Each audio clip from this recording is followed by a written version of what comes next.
Selamat datang. Hai මගේ යාළුවෝ. සාදරයෙන් පිළිගන්නවා ඔයාලව මගේ මැලේ අච්චාරුවට. ඉතින් ඔයගොල්ලෝ දන්නවද මං අද ඔයගොල්ලන්ව එක්කන් යන්නේ කොහෙද කියලා? 2008 දී යුනෙස්කෝ ලෝක උරුමයක් ලෙස නම් කරන ලද මලක්කාව. එහෙම නැත්නම් මැලේසියාවේ නිල නොවන ඓතිහාසික අගනුවර බලන්නයි. මේ නගරය පුරාණ ගොඩනැගිලි සන්ධිස්ථාන සහ යටත් විජිත ව්‍යුහයන්ගෙන් පොහොසත් සුන්දර නගරයක්. ඉතින් ඔයාලා එකතු වෙන්න මාත් එක්ක මෙන්න මේ කුළුණ උඩ ඉඳලා මේ ලස්සන නගරේ බලන්න. ඔයාලට පේනවද කොයිතරම් උසක්ද කියලා? ඔයගොල්ලන්ව පොඩි අපහසුතාවයකටපත් වුණා නේද? ඒකට නම් සමාව ඉල්ලන්න වෙනවා. ඒත් මං හිතුවා මේ වීඩියෝ ක්ලිප් එක ඔයගොල්ලන්ට ගේන්න ඕනේ කියලා. දැන් මම ඉන්නේ ඔයාලට කලින් පෙන්නපු ඒ කුළුණේ. මේ කුළුණ හිමින් සැරේ කැරකෙන ගමන් උඩට යනවා. එතකොට අපිට හිමින් සැරේ අවට පරිසරය බලන්න පුළුවන්. ඔයාලා බලන්න මේ පල්ලෙහා තියෙන වාහන කොච්චර පොඩිද? එතකොට හිතන්න පුළුවන්ද අපි කොයිතරම් උඩකද ඉන්නේ කියලා. හරි, අපි දැන් යමු මේ නගරයේ තියෙන විශේෂත්වය ගැන පොඩක් විමසන්න. 14 වන සියවසේ සිට වෙළඳාම සඳහා සහ විවිධ ප්‍රජාවන් ආකර්ෂණය කර ගැනීම සඳහා ලෝකයේ වැදගත්ම නගරවලින් එක් නගරයක් වෙලා තියෙනවා මේ නගරය. ක්‍රිස්තු වර්ෂ 1511 පෘතුගීසීන්ගෙන් ආරම්භ වෙලා 17 වන සියවසේ ලන්දේසීන් පසුව බ්‍රිතාන්‍යයන්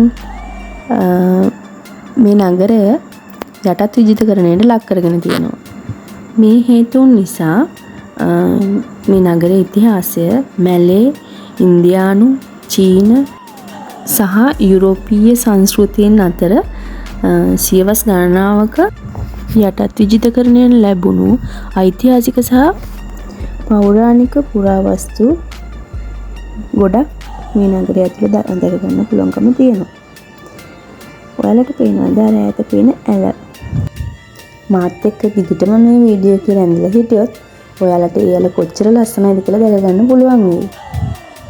වසර 100 ගණනාවක ඉඳලා තවටත් සංචාරකයන්ගෙන් නම් අඩුවක් නෑ මේ නගරය.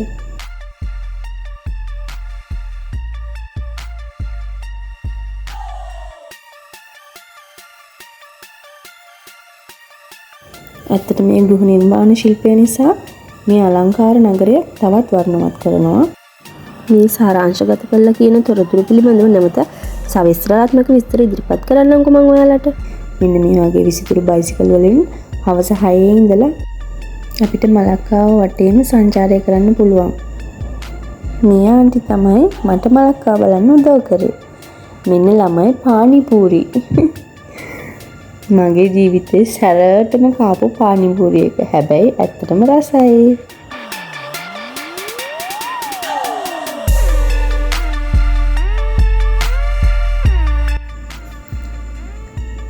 ළමයි මේ බලන්න මේ චිත්‍ර ශිල්පියා මෙතන මේ අඳින්නේ ඇත්තටම එයාගේ ඉදිරිපස තියෙන ඒ දර්ශනය. ඒ වගේ ගොඩනැගිල්ලක්, ඒ වගේ ගහක්, මේ හැමදේම එයාගේ ඉදිරිපස තියෙන ඒ පසුබිම. මේ වගේම අපේ වුණත් පින්තූරයක් ඇඳගන්න පුළුවන්කම තියෙනවා. එතන ගොඩ කට්ටිය ඉන්නවා. සංචාරකින්ව ඇද බැඳ තියාගන්න තව ටිප් එකක් ඒක. ඔන්න දැන් තමයි මං ආසම තැන. මේ බලන්නකෝ, මං ඔයගොල්ලන්ට කිව්වා නේද කලින් මං ඇලක් ගැන පෙන්නන්නම් කියලා, මාත් එක්ක රැඳිලා ඉන්න කියලා. මේ තමයි ඒ ඇල. මට මේක ඔයගොල්ලන්ට පෙන්වන්න විශේෂ හේතුවක් වුණා. එකක් විනෝදාස්වාදය. ඊළඟට මට කියන්න ඕනේ අපේ ලංකාවේ මේ වගේ ඇල මාර්ග, වැව්, ලස්සන දිය පාරවල් මේ වගේ තියෙනවා. හැබැයි බලන්න ළමයි, අපි වගේ නෙමේ මෙයාලා මේ ඇල මාර්ගේ කොච්චර ප්‍රයෝජනයට අරගෙන තියෙනවද කියලා. මේ ඇල දෙපස එක හිඩසක්වත් නැති වෙන්න හැම තැනකම තියෙන්නේ අවන්හල්. ඒ කියන්නේ සංචාරකීන්ට නිදහසේ නිස්කලංකව ඉන්න පුළුවන් ආකාරයට හරිම විචිත්‍රවත් විදිහට හදලා තියෙන පුංචි රෙස්ටුරන්ට්. ඉතින් මේ වීඩියෝ එකට පැහැදිලි නැතුව ඇති සමහර විට අර මම කලින් කියපු ගෘහ නිර්මාණ ශිල්පය, ඒ පෞරාණික දේවල්, ඒ හැම දෙයක්ම මේ අවට පරිසරයෙන් ඔයගලන්ට බලා ගන්න පුළුවන්. ඇත්තටම කියනවා නම් ගොඩාක් ලස්සනයි. ඒ ෆීලින් එක මම මගේ ජීවිතේ පළවෙනි වතාවට තමයි වින්දේ. එතකොට තව මට ඔයාලට කියන්න දෙයක් තියෙනවා. මේ වරාය කොනක නැවක් කෞතුකාගාරයක් විදිහට හදලා අපිට ඒක ඇතුළට ගිහිල්ලා බලන්න පුළුවන් පෞරාණික කෞතුක වස්තුන්, ඒ දේවල් එතන තැන්පත් කරලා තියෙනවා. ඒ වගේම යවස් ගණනාවක් පැරණි සාප්පු නිවාස තවමත් ලස්සනට තියෙනවා. ඒ වගේම චයිනා ටවුන් හැම රටකම වගේ තියෙන දේනේ. මෙහිත් ඒ වගේම තැනක් තියෙනවා චයිනා ටවුන් කියලා. එතනිනුත් අපිට බඩු ගන්න පුළුවන්. බලන්න ලස්සන. ඒගොල්ලෝ ඇත්තටම මේ පරිසරය සිත් ඇද ගන්නා සුළු විදියට හරිම ලස්සනට හදලා තියෙනවා. ඉතින් ඔයා මැලේසියාවේ ඉන්න කෙනෙක් නම් මම ආරාධනා කරනවා ඔයගොල්ලන්ට ඇවිත් මේ මලක්කාව හැන්දෑවක ඇවිල්ලා බලන්න කියලා. ඇත්තටම හරිම ලස්සන තැනක්. හැන්දෑවක විතරක් නෙමෙයි, දවල් වරුවේ බලන්න ගොඩාක් තැන් තියෙනවා. කෞතුකාගාර, නටබුන්, පල්ලි, ඒ වගේම සත්ව උද්‍යාන, බොහෝ දේවල් තියෙනවා. ඇත්තටම බලන්න මේ පෞරාණික ගොඩනැගිලි ඒවැ පෞරාණිකත්වයට ආරක්ෂා කරගෙනම විවිධ විදුලි බුබුළු වලින් අලංකාර කරලා තියෙනවා. ඇත්තට මේ අත්දැකීම නම් ඔයගොල්ලෝ විඳින්න ඕන දෙයක්. ඉතින් අපේ දවස අපි ඇවිදලා මෙන්න මෙතෙන්ට වෙලා ගිමන් හැරියා.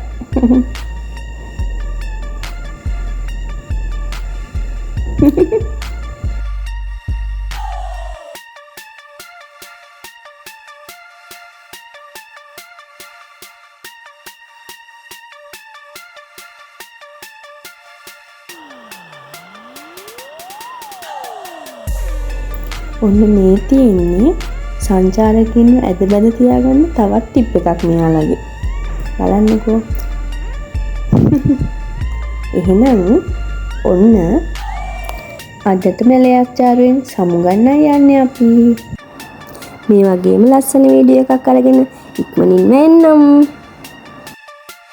මේ වීඩියෝ එක පොඩ්ඩක් හරි ඔයාලා රස විඳනනම් කමෙන්ට් එකක් දාගෙන යන්න. සබ්ස්ක්‍රයිබ් කරන්නත් අමතක කරන්න එපා. බයි බයි.